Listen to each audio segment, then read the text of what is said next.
Hey guys, welcome back to Leading on the Frontlines podcast with me, Dan Hornacek, your host, the only host, I suppose. But today, well, actually, first things first. Couple developments with everything going on. First off, just again, like to thank everybody for tuning in, commenting, and liking my posts. Really appreciate that. Check us out on Instagram, YouTube at Leading on the Frontlines, and check us out on X, also known or previously known as Twitter, on Leading the Front. So excited to engage with you guys there. A couple of things that have been coming up is that I developed a coaching program. So I am offering some leadership coaching / mentoring, kind of however you want to define it. It's something that I've been wanting to do for a long time, and I finally have finished putting the website together and being able to offer that. So there is an email subscribe on there, which I'll be able to forward my blog. Those are something that I'm going to continue doing, although I did fall a little bit behind this past week. I had some visitors in town, so still in town, but I wasn't able to get to it this week. But I'll be typing one up and releasing it here in the next couple days. But it is on theteachable.com is the website that it's on, that I'm offering this coaching service. It's really built for anyone who just needs to kind of get a leg up on either how to interview better, how to build a resume. It could be something as simple as understanding conflict resolution. If you want a leadership 101 course, it's really just out there for people looking for an experienced person to be able to bounce ideas off of and help guide them in a direction of success. That's kind of the goal of the coaching program. So it's Leading on the Front Lines is the podcast, the YouTube. It's still the name and what I'm trying to do. So leadership is not easy, and it's nice to be able to talk to people about that. So there will be a link in the in the description of this episode, so check it out. If nothing else, just go check out the site. I would love some feedback on it, and if you're interested, there is coaching available for you through me. I'm the person who you'd be directly talking to via email first, set up some Zoom calls, and basically be able to guide you in the direction that you're looking to get to. So today we're going to talk about stopping negative self-talk.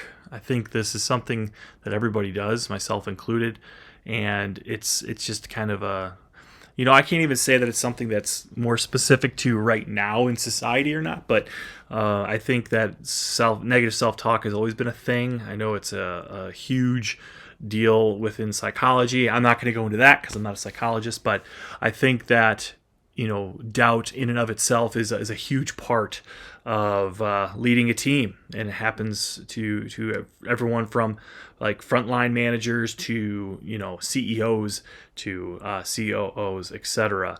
And I think it's important that we talk about it because I don't think enough people do. I don't think enough people talk about either they're implementing a new thing in an operation and they're nervous about it. I think people don't talk about it because it's looked at as like a sign of weakness within the organization. And this kind of goes hand in hand with having a mentor, right? Because if you do have a mentor, it's nice to be able to bounce these ideas off of. And if you're having moments of doubt or what have you, you have someone to kind of talk to about it. But, again, doubt is a natural part of leading. Having negative self-talk is a natural part of leading. So what do you do with it, right? That's really because it's going to happen. Like let's be real here. It's going to happen. So what do you do with this negative self-talk, right? I think you need to name it, right? If you're sitting there at your desk or in front of your team, even if it's in the heat of the moment, I think it's important to call it out, right? If you're sitting there having those moments of this is going to fail, or did I really think this through, or what about this? I think it's important to say, let's pump the brakes. I'm kind of going down a negative road, right? And then remove that thought. Easier said than done, right? But I promise I have kind of a thing you can do. So go back to how you got to where you are. right? So if you're implementing a new plan either with an operation or with a group of people, or if a collab is happening that you're kind of the leader on and you need to kind of rearrange either who's doing what, or go back a few steps on the progress you've made to rearrange kind of how the trajectory of the project's going, right? You've already gone through, or hopefully you've gone through, kind of what the plan is to move forward, right? You've thought through the different contingencies on this might get screwed up if I do A, it's going to not get me to B because then this is going to pop up, right? You should have gone through all these things. And a lot of us do. And by sitting there and re-going through what we've already kind of come up with will help remove that doubt, right? Because you can sit there and it's almost like a self-affirmation, right? You can sit there and be like, no, I did the research. I've done the work. This is everything that I've thought about and put in place is going to get us here, right? From point A to point B. And so you're able to remove the self-doubt or negative, and removing that doubt removes that negative self-talk, because then you can kind of affirm to yourself like, no, I got this. I can, I'm confident in what's going to happen because I've thought through all the steps. Another part of it is when you're building these plans, right? Especially if it's something where you have a process in place, right? And that process is working, right? But it's maybe not working up to the level you need it to be. And what I mean by that is, if let's say you're meeting goals, but next quarter, right? We're in the fourth quarter, right now. So going into Q1 next year, typically speaking, if it's not Q1, it's Q2 where they increase goals, right?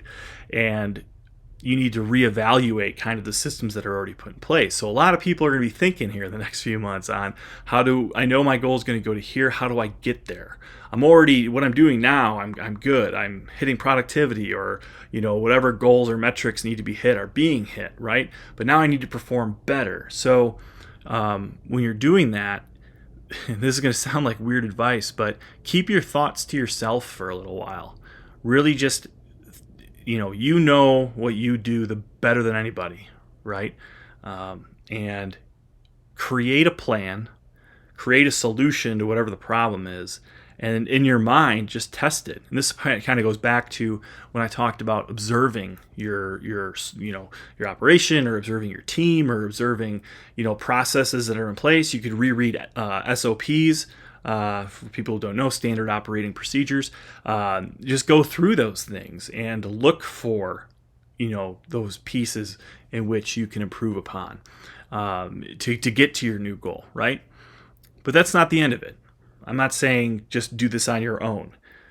Come up with a solution and then go to someone who you trust to discuss it with them.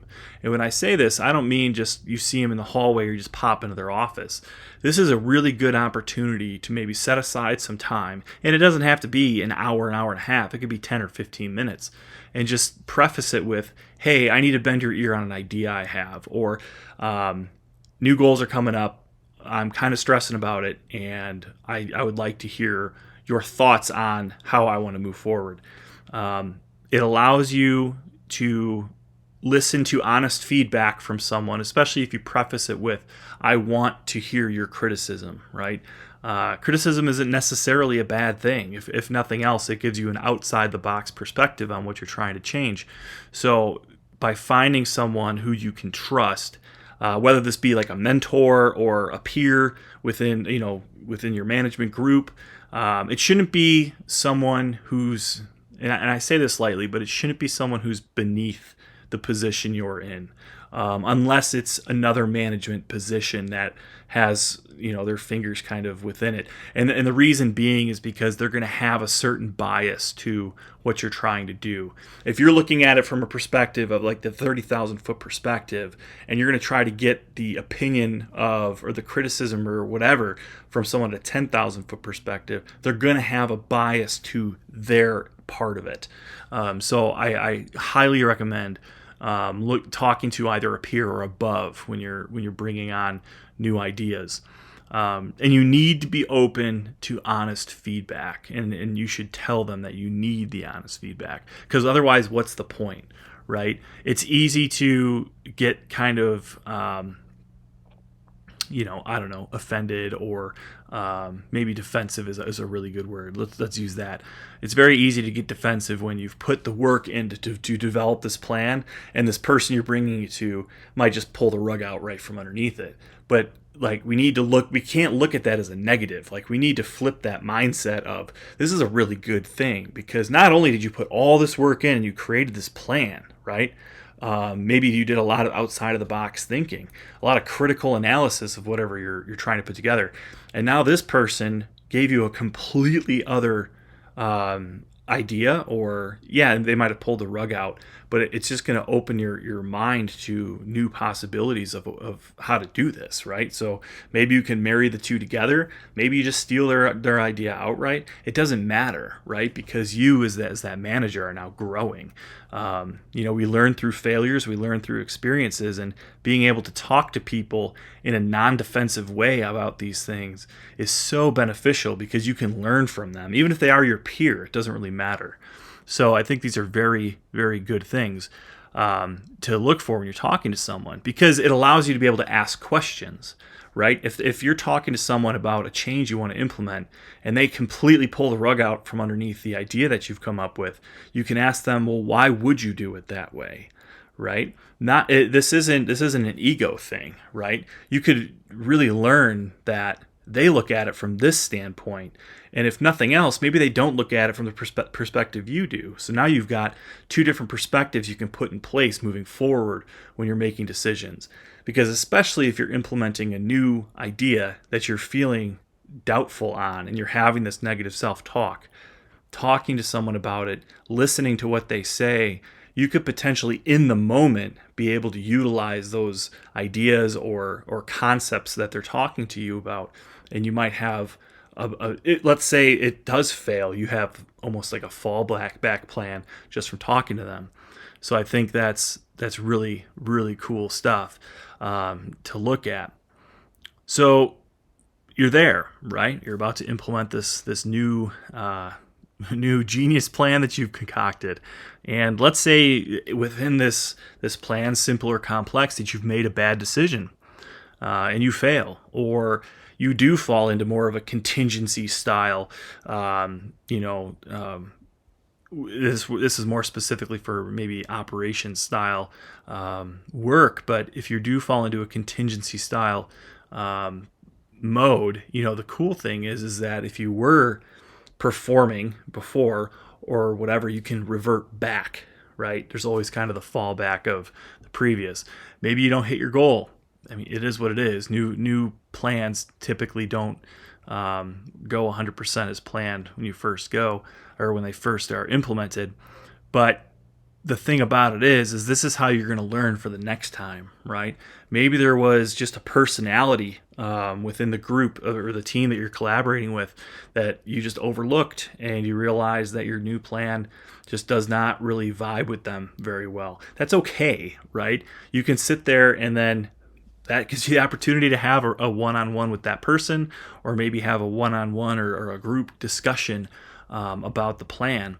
It's kind of unique, and I've done this a couple times, where you come up with this plan or solution, and then at that point, maybe after trying it once or twice, then bringing it to your group and saying, this is what I tried to do. What do you guys think we should do to try to get this to be successful? Because this is why we need to do it. And you talk about creating that ownership and creating that little bit of a fire within your employees. That's really going to start growing respect for you as a leader, and it's going to, like I already said, it's going to create buy-in with your employees, and now you've got something to fall back on. So all this stuff, if you're listening to what I'm saying, is going to completely get rid of negative self-talk, right? You can be confident. It's still scary, don't get me wrong, to change, but there's a concept to all this that I think if we were to kind of wrap this all up, let's go back over everything, right? Before I get into that.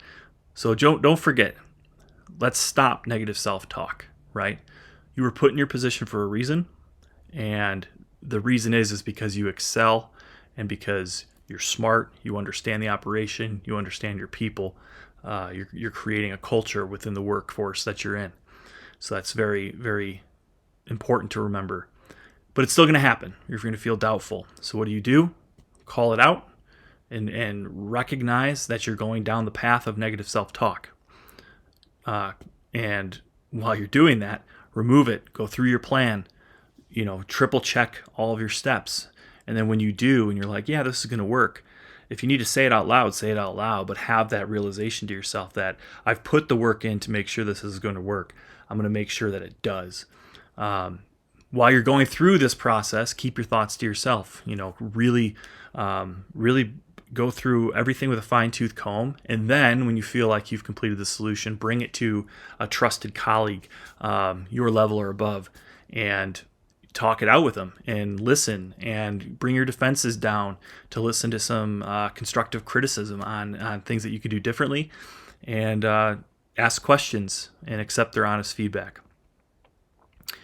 And then when you're doing all this, it's done. When you're going about creating change, one of the easiest ways to kind of offset the negative self-talk is, and this is a really cool phrase, is use bullets before cannonballs. And what that means is make small, measurable changes instead of one catastrophic change to whatever it is you're doing, right? Because it's easier to back off from a small, bad decision, right?